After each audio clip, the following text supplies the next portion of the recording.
Shalom. I'd like to start off by giving all praise to Yahawah Bahasham Yahawashi, double honors to the apostles and elders of Great Millstone, and our brothers out there teaching in truth and sincerity. Salutations.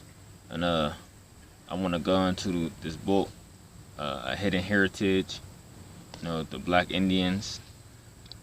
And I'm gonna back it up with a few scriptures, and I'm gonna stop here and there when I read and add on scriptures.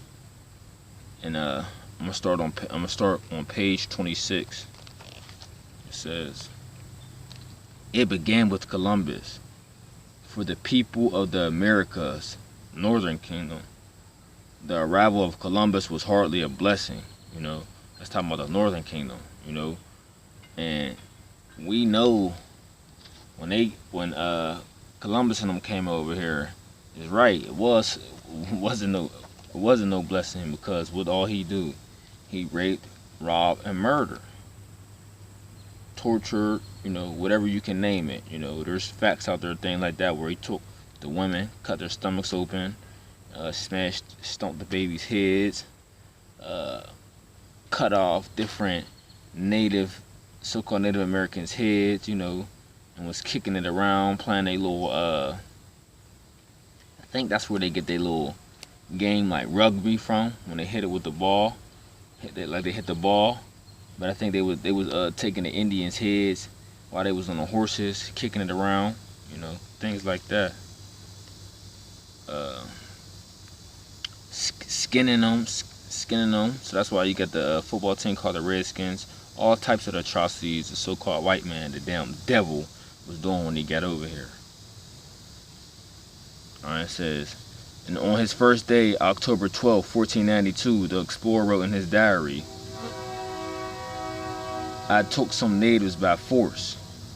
Alright, but I'm gonna start right there and because I'm gonna tell you how the Northern Kingdom got over here, right?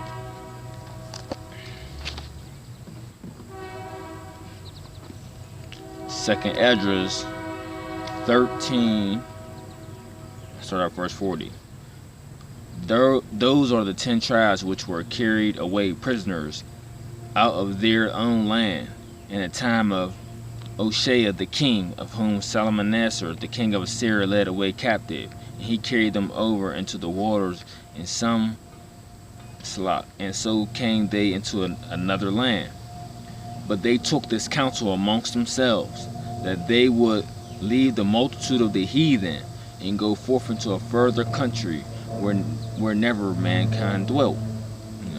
So that's over here is Americas. And what the northern tribe did was they reasoned amongst themselves and said, let's go to a new land. And it's about to tell you why. It says that they might there keep their statues which they never kept in their own land. Because why? They wanted to come over here, right, and start over and keep their customs, showing you that they are Israel. They are Israelites, so they wanted to come over here to a new land and keep their own customs. Why? Because they were in bondage. They were getting oppressed. Because they was carried away by Hoshea the king.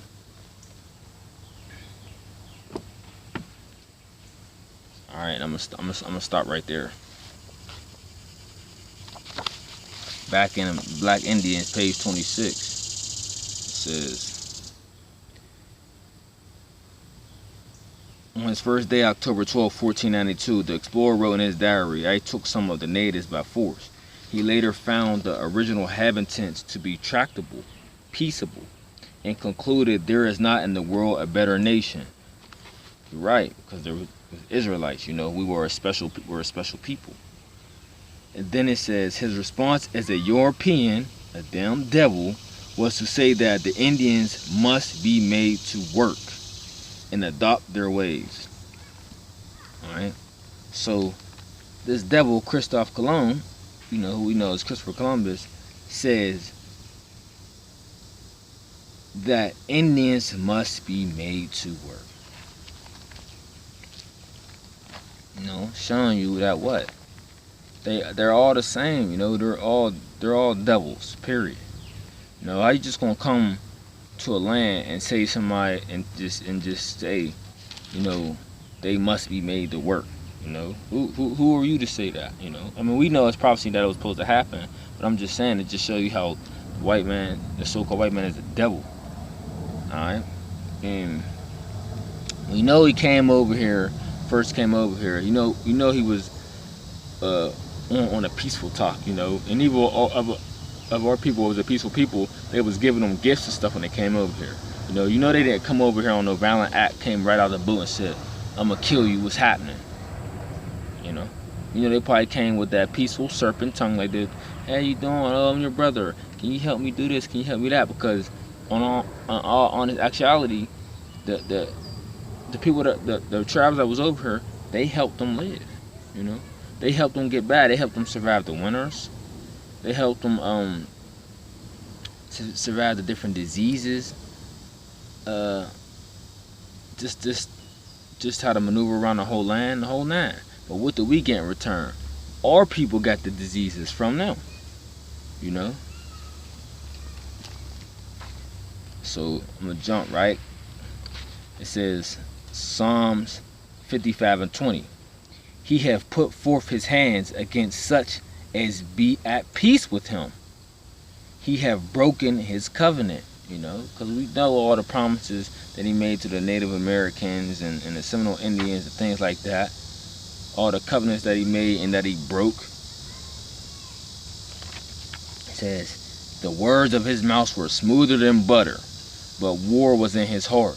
His words were softer than oil, yet were they drawn swords. You know, because that's how Esau comes. You know, he comes with this soft, peaceful spirit, like, hey, I'm your brother, and things like that. But as soon as he gets the chance to push you off the cliff, he's doing it. You know, he's doing it.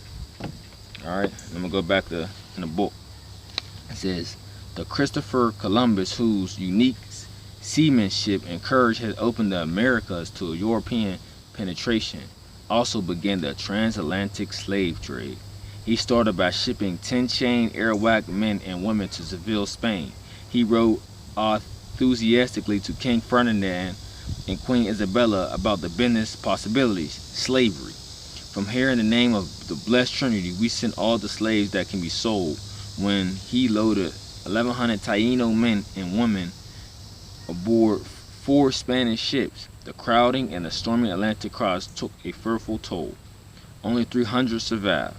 But Columbus and Spain had decided to continue the profitable slave trade from the Americas. Seville became the slave capital of Spain. Spanish priests were the first to denounce the horrors of the bondage in 1511. Dominican Friar Montesinos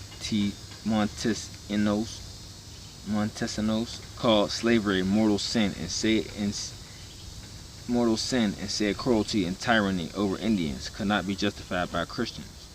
A few years later, Bishop Las Casas, who had witnessed countless Indian massacres by his fellow Spaniards, blamed greed for the horrors. They kill them Indians because they want to be rich and have much gold, which is their sole aim. Las Casas concluded that in the New World, Spaniards had become devils and Indians were the only true Christians, you know, because they know. And that's what he said, the Spaniards have become devils, because why? They are devils, you know. The wicked are estranged from the womb, you know. And it says, Las Casas led a determined effort to halt Indian bondage. He pointed out the Indians died off by thousands from slavery, European diseases, forced labor in the Spanish mines. And the Americas was so harsh that the average worker died before he was 26, you know. And the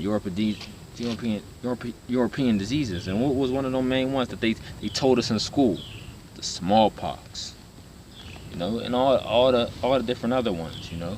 Because there wasn't no diseases over here, man. You know? Esau brung that.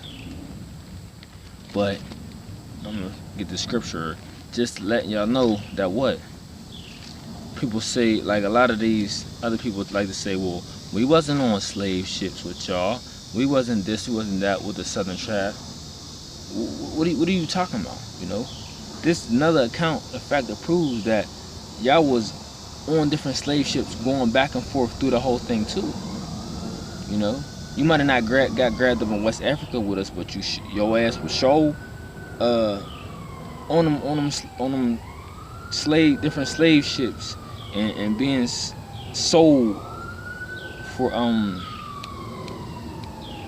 slaves. You know, and I'm gonna get this account right. Jeremiah 50:33. Thus says Yahawah of hosts, the children of Israel and the children of Judah were oppressed together. Period. And all that took them captives held them fast, and they refused to let them go. You know? So, like it says, the children of Israel and the children of Judah were oppressed together. We were oppressed together as the people. You know? So while they was putting a foot on the southern kingdom, they was getting a foot was getting put on the northern kingdom. You know? Alright, I'm gonna go back in the book. It says, to meet their need for more laborers, Europeans looked next to Africa. The strongest sons and the daughters of Africa were seized in their homes and their fields and purchased from local traders. Now, who was in Africa? Israelites, the southern kingdom on the borders of West Africa, you know. And they know. Now, who sold us? The Africans. Africans sold Israelites. It says, and they were packed into cargo ships and shipped across the Atlantic. Let's bring that account out now.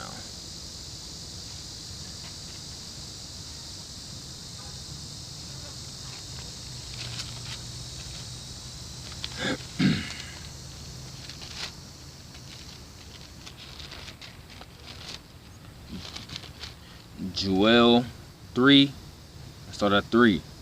And they have cast lots for my people, and given a boy for a harlot, and sold a girl for wine, that they might drink. You know, and I showed you Esau, the goddamn homosexual. You know, they sold our little boys to be their sex slaves, and a little girl for wine. You would think it would be the opposite, but you know, it's all still fucked up. But you would think it'd be the opposite, but they want to take the little boys, you know, that they might drink. Yeah, and what have ye to do with me, O Tyre and Zidon, and all the coasts of Palestine? You know, so we know Tyre and Zidon is the cities in Africa, and the coasts of Palestine is who? The Arabs, Ishmael. So you got Ham and Ishmael. Will you render me a recompense? If you recompense me swiftly and speedily, I will turn a recompense upon your own head. You know, so I'm gonna start right there. That's oh no, I'm not, because that's talking about the transatlantic slave trade. It says, because you have taken my silver and my gold, you have carried into your temples my goodly pleasant things. The children also of Judah and the children of Jerusalem have you sold unto the Grecians. You know, we know that's Edom, that's Edomites. That you might remove them far from your border. So there you go. We were sold into the Grecians. So now I'm gonna go back in the book. It says they were packed into cargo ships and shipped across the Atlantic. Thomas Brannigan, a Dublin youth who for many years served as a seaman aboard slave ships, describe the boarding scene. Now